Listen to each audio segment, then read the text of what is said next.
A quietude daquela tarde parecia ter um peso diferente, uma densidade quase palpável, como se o ar estivesse prenhe de algo terrível.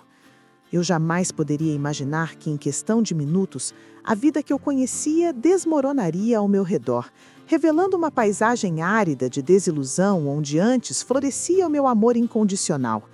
Aqueles murmúrios vindos da sala de jantar, inicialmente indistinguíveis, começaram a se infiltrar nas frestas do meu quarto, carregando consigo a essência de uma traição que viria a rasgar a minha alma em 1000 pedaços. Meu nome é Helena, tenho 68 anos e até aquele dia fatídico eu me considerava uma mulher abençoada. Não pela riqueza material, pois a vida de uma professora aposentada no interior de Minas Gerais nunca foi de opulência, mas pela riqueza de um coração que eu acreditava era correspondido. Minha casa, um sobrado aconchegante com um pequeno jardim de hibiscos e rosas, era o meu refúgio, o palco de tantas memórias doces e amargas, e o ninho que eu construí com tanto esforço para o meu único filho, Gustavo. Gustavo era a luz dos meus olhos, o propósito da minha existência desde o dia em que o segurei nos braços pela primeira vez. Lembro-me vividamente daquele rostinho miúdo, dos seus olhinhos curiosos que prometiam um futuro brilhante. Eu havia me dedicado por completo à sua criação, trabalhando incansavelmente em 2 escolas para garantir que ele tivesse as melhores oportunidades, que nunca lhe faltasse nada, nem um livro novo, nem um bom agasalho no inverno, nem um presente no Natal.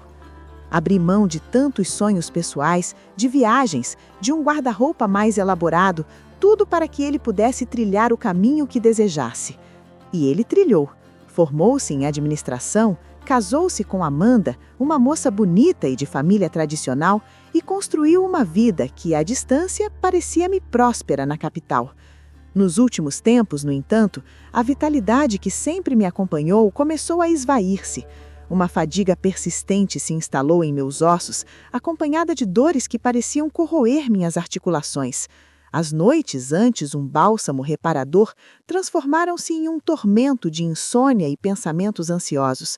Visitas ao médico tornaram-se mais frequentes e os diagnósticos, embora não fossem terminais, apontavam para uma fragilidade crescente, uma condição degenerativa que exigia cuidado e atenção contínuos.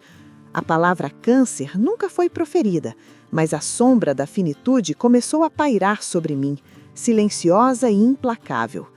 Foi em meio a essa fragilidade que a ideia de organizar meu inventário, meu testamento, se fez urgente. Não possuía grandes fortunas, mas a casa, fruto de anos de trabalho árduo e renúncias, e uma pequena poupança, representavam tudo o que eu havia conquistado. Eu queria garantir que Gustavo estivesse seguro, que minha ausência, quando ela chegasse, fosse menos dolorosa para ele em termos burocráticos e financeiros. Era a minha última prova de amor, o meu legado tangível. Conversei com o advogado de confiança da família, Dr. Almeida, e comecei a reunir a papelada necessária, a listar meus bens, a expressar minhas últimas vontades. Gustavo e Amanda, que moravam a algumas horas de carro, começaram a me visitar com uma frequência um pouco maior. Eu via isso como um sinal de carinho, de preocupação, especialmente por conta da minha saúde. Ele me ajudava com as compras, com pequenos reparos na casa, e Amanda, apesar de sempre um pouco distante, oferecia-se a cozinhar ou arrumar a cozinha. Eu me sentia grata, abraçada, pensando que, apesar de todos os desafios, eu tinha meu filho ao meu lado. Mal sabia eu que essa proximidade era, na verdade, uma vigilância fria, um cálculo meticuloso. Naquela tarde de terça-feira, a fadiga era tão avassaladora que eu mal conseguia me manter de pé. Havia passado a manhã revisando documentos antigos, procurando uma certidão que o Dr. Almeida havia solicitado. Os papéis se espalhavam pela mesa da sala de jantar, testemunhas silenciosas de uma vida inteira. Quando Gustavo e Amanda chegaram, o sol já se inclinava para o poente, tingindo as paredes da sala com um dourado morno. Eu os recebi com um sorriso, mas senti meus joelhos fraquejarem. "Mãe, a senhora precisa descansar", disse Gustavo com um tom de voz que, à época, interpretei como carinho. "Vá para o seu quarto. Nós arrumamos tudo aqui e depois vamos preparar um chá. Agradeci a ele com o coração cheio de uma gratidão ingênua. Mal sabia eu que aquele "arrumamos tudo aqui" era uma senha, um prelúdio para a cena que se desenrolaria. Caminhei lentamente até o quarto, minhas pernas pesadas como chumbo. Deitei-me na cama sentindo o alívio de cada músculo relaxando. O cansaço era tão profundo que pensei que adormeceria imediatamente. Mas a mente, essa traidora, recusava-se a se quietar, remoendo as preocupações com a doença, com o futuro incerto. E foi nesse estado de semiconsciência, com os sentidos um pouco aguçados pela ansiedade e pela quietude do entardecer, que ouvi as vozes. Primeiro, indistintas, como um sussurro distante, depois, gradualmente, mais nítidas. A porta do meu quarto estava entreaberta e a sala de jantar, onde eu havia deixado os documentos do testamento, ficava a poucos metros, separada por um pequeno corredor.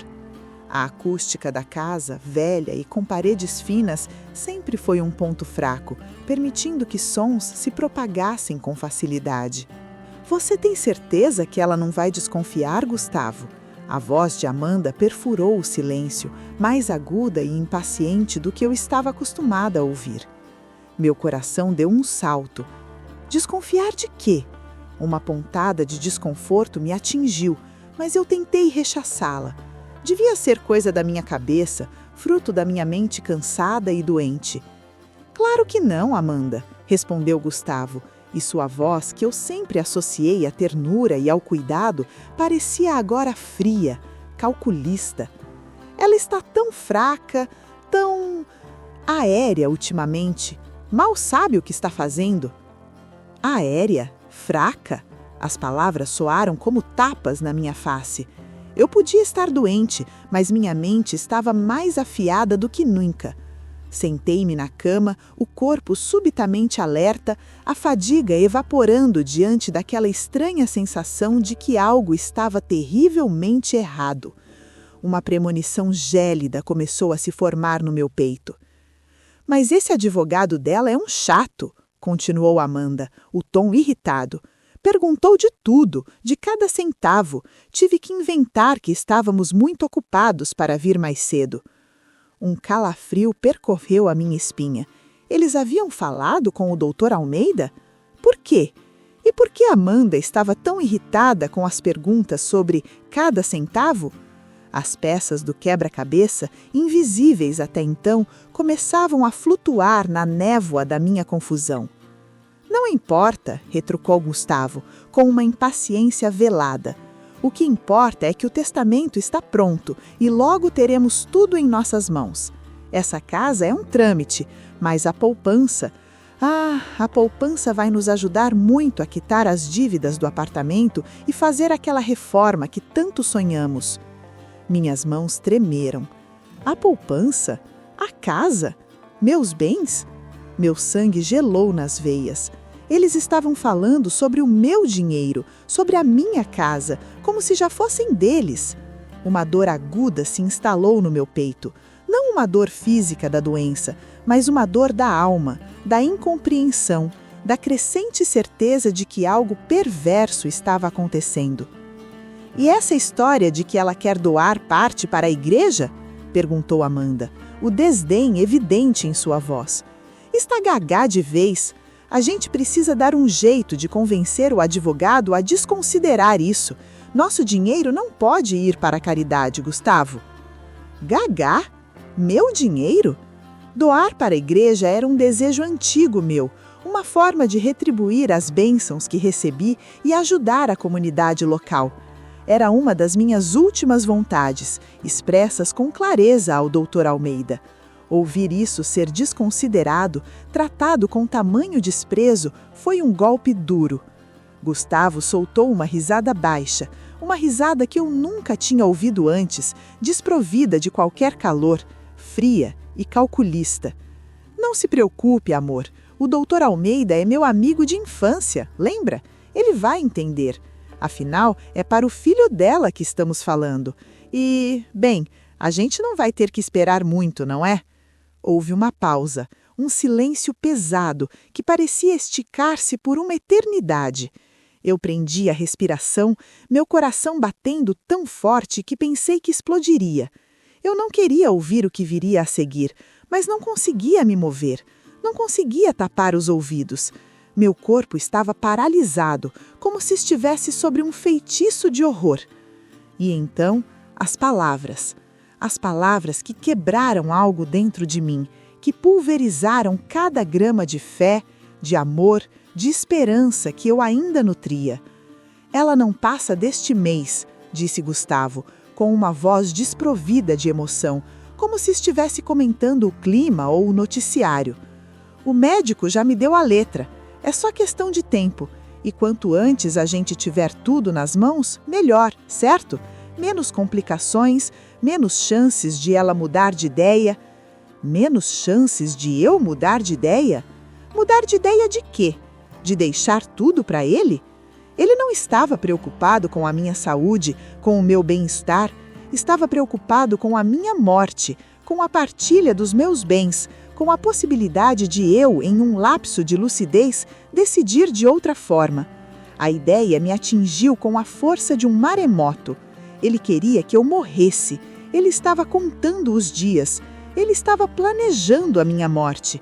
Meu corpo inteiro começou a tremer incontrolavelmente. Um frio intenso me dominou, como se o inverno mais rigoroso tivesse se instalado dentro de mim. Minhas mãos suavam, meu coração parecia uma bateria enlouquecida batendo contra as minhas costelas. A respiração tornou-se curta e ofegante, uma luta para puxar o ar para os pulmões que pareciam ter se encolhido. Era como se a minha própria carne se recusasse a aceitar a monstruosidade que acabava de testemunhar. Ele não passa deste mês. Aquela frase, dita com tamanha frieza, transformou-se em um mantra horripilante na minha mente. Aquele era o meu filho, o menino que eu alimentei, consolei, ensinei a andar, a ler, a amar.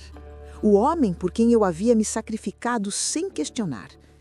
E ele estava com a própria voz assinando a minha sentença de morte, torcendo pelo meu fim para herdar o que eu deixaria.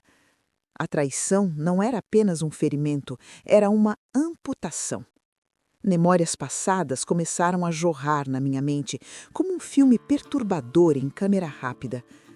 Lembrei-me de Gustavo, ainda criança, com febre alta, eu passando noites em claro ao lado da cama, as compressas frias na testa, o medo paralisante de perdê-lo. Lembrei-me dos verões em que ele pedia para comer sorvete de casquinha e eu, mesmo com o orçamento apertado, dava um jeito de comprar.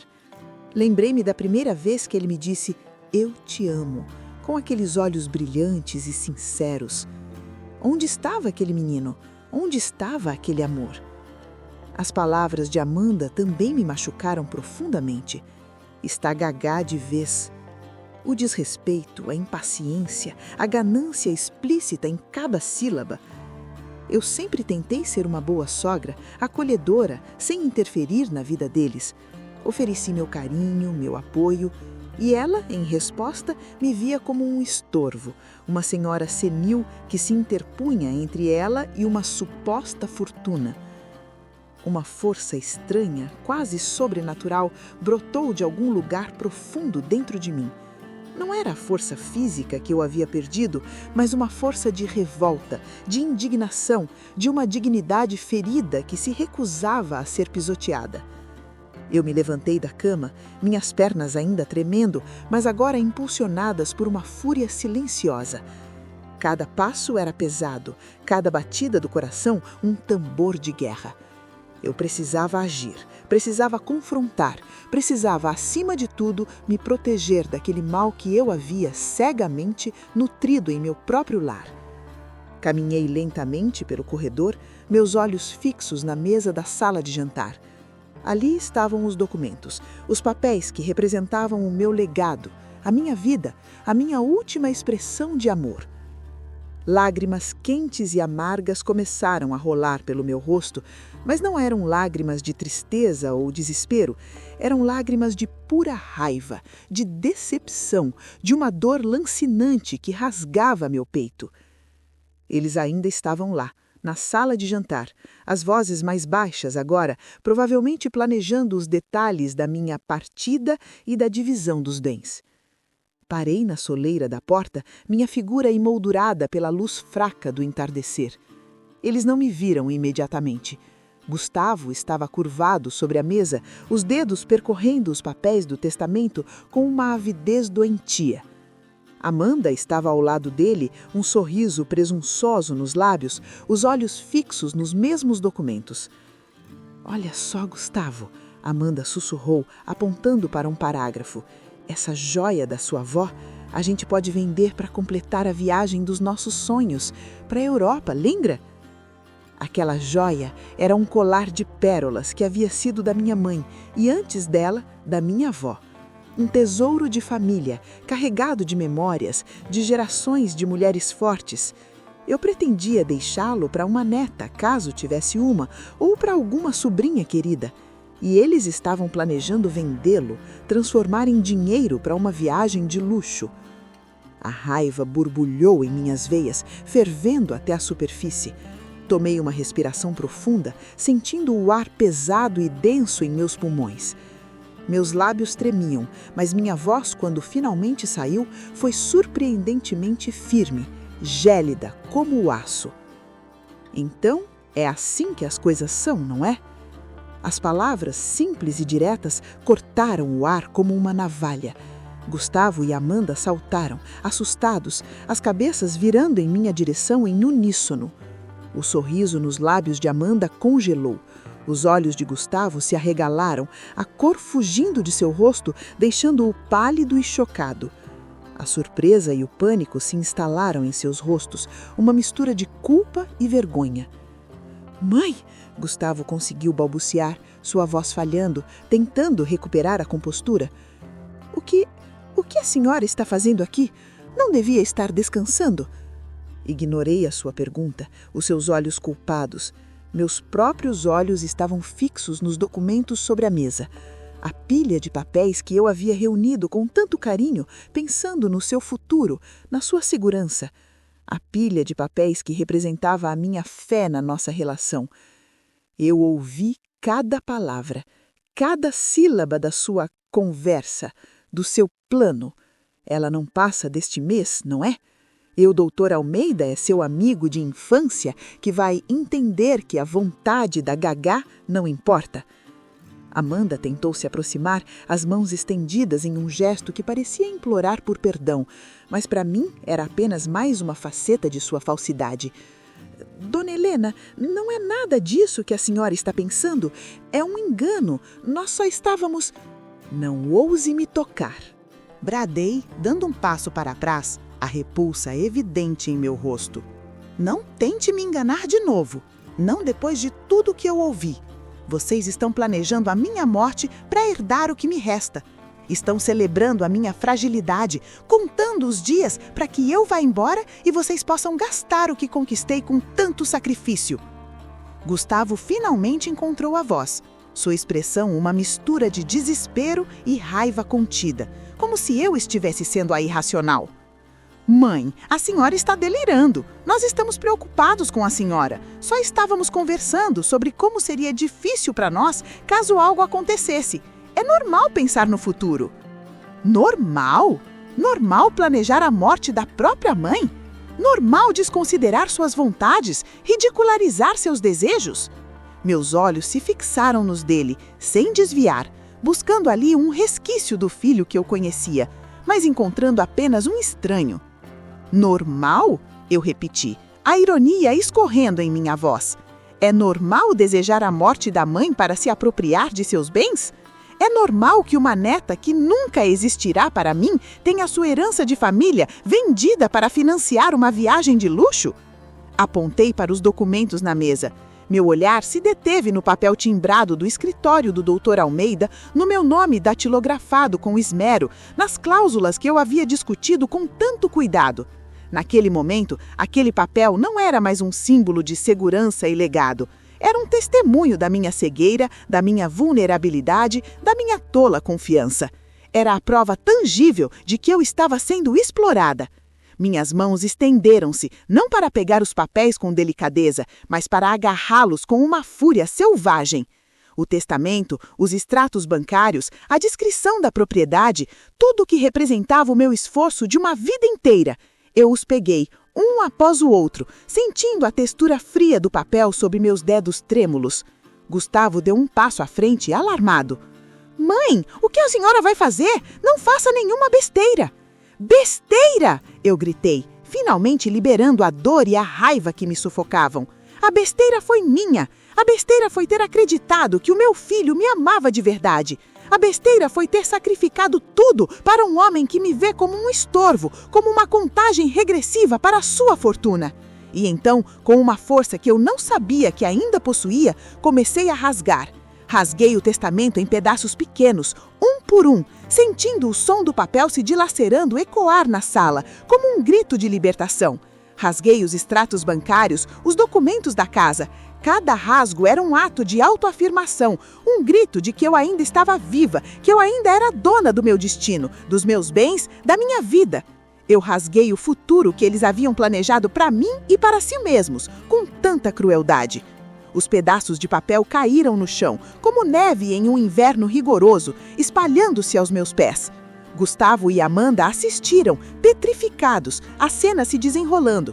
A boca de Gustavo estava entreaberta, seus olhos fixos nos restos do que ele considerava ser seu por direito. Amanda, por sua vez, estava pálida, com os lábios finos e os olhos semicerrados, revelando uma raiva que agora já não conseguia disfarçar. Pronto, eu disse, minha voz agora um sussurro rouco, mas carregada de uma autoridade recém-descoberta. Não há mais inventário para vocês. Não há mais ela não passa deste mês. Não há mais nada. Gustavo tentou argumentar, suas palavras atropelando-se na pressa. Mãe, isso é um absurdo. A senhora não pode fazer isso. É ilegal. A senhora está agindo por impulso, por causa da doença. Eu o encarei, uma pontada de pena misturada à minha decepção. Ilegal? O que é ilegal, meu filho, é a ganância que consome a sua alma. O que é ilegal é desejar a morte da própria mãe. E eu não estou agindo por impulso. Estou agindo com a mais perfeita clareza de quem é o meu filho de verdade e de quem não é. Amanda interveio, a voz estridente de indignação. Helena, a senhora não tem direito de fazer isso. Nós somos a sua família. Nós somos os únicos que se importam de verdade. Uma risada amarga escapou dos meus lábios. Se importam? Vocês se importam com a minha conta bancária, com os metros quadrados desta casa. Vocês se importam com o que podem tirar de mim. Mas eu me importo comigo mesma, finalmente. E não vou permitir que a minha bondade, o meu amor, sejam usados como uma ferramenta para a ganância de vocês. Minha voz ganhou força novamente, um timbre resoluto que eu nunca havia usado com eles. Agora, peguem suas coisas. Não há mais lugar para vocês nesta casa. Não há mais lugar para vocês na minha vida. Eu quero que vocês saiam daqui agora mesmo e nunca mais voltem. Gustavo tentou uma última cartada, apelando para o sentimentalismo. Mãe, por favor, a senhora não pode fazer isso. Eu sou seu filho, eu te amo. Amar? Eu questionei, a palavra soando oca e vazia em seus lábios. Você não sabe o que é amar. O amor não trama contra. O amor não espera a morte. O amor não despreza. O amor constrói, não destrói. E o amor que eu tinha por você, Gustavo, esse sim morreu hoje, aqui, entre as ruínas desses papéis rasgados. Apontei para a porta com um gesto firme, a mão ainda ligeiramente trêmula, mas a convicção inabalável em meus olhos. Vão embora, agora! Eles hesitaram por um instante, a incredulidade estampada em seus rostos. Mas a determinação em meus olhos era inquestionável. Eles sabiam que não havia mais volta. Com o último olhar de raiva e ressentimento, Amanda pegou a bolsa. Gustavo, com a cabeça baixa, os ombros encurvados, a figura de um homem que acabara de perder algo muito maior do que dinheiro, seguiu-a. O som da porta batendo, um eco seco e final, marcou o fim de uma era. Fiquei ali, em pé, no meio da sala, os pedaços de papel espalhados pelo chão, testemunhas silenciosas de uma batalha que eu havia vencido, mas que me deixou com cicatrizes profundas. A casa estava em silêncio novamente, Mas não era a quietude morna de antes. Era um silêncio pesado, carregado de perdas, de desilusões, mas também de uma estranha sensação de liberdade.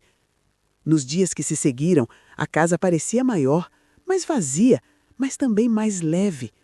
A dor da traição era excruciante, uma ferida aberta em meu coração. Eu chorei. Chorei por todas as noites que passei em claro por ele, por cada sacrifício, por cada sonho que eu depositei naquele filho que se revelou um estranho. Mas, junto com a dor, veio uma clareza avassaladora. Eu estava viva e, contrariando o veredito de Gustavo, eu passava deste mês, e dos próximos, e dos próximos. A partir daquele dia, decidi que minha vida seria minha, vivida nos meus termos. Reorganizei minhas finanças, desta vez com foco no meu bem-estar e nos meus próprios desejos. Revi o Dr. Almeida, que ouviu minha história com uma mistura de choque e compreensão. Ele me ajudou a criar um novo testamento, mais justo, mais alinhado com os meus valores. Uma parte substancial seria destinada a uma instituição de caridade que cuida de idosos abandonados. Outra para uma sobrinha que sempre me demonstrou carinho sincero. E o restante para garantir meu conforto e saúde até o fim dos meus dias. Voltei ao médico, dessa vez com uma nova energia, uma nova vontade de lutar. Encarei os tratamentos com uma resiliência renovada.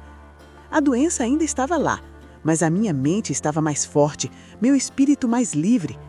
Comecei a frequentar um grupo de senhoras no bairro, aprendi a pintar aquarelas, algo que sempre quis fazer.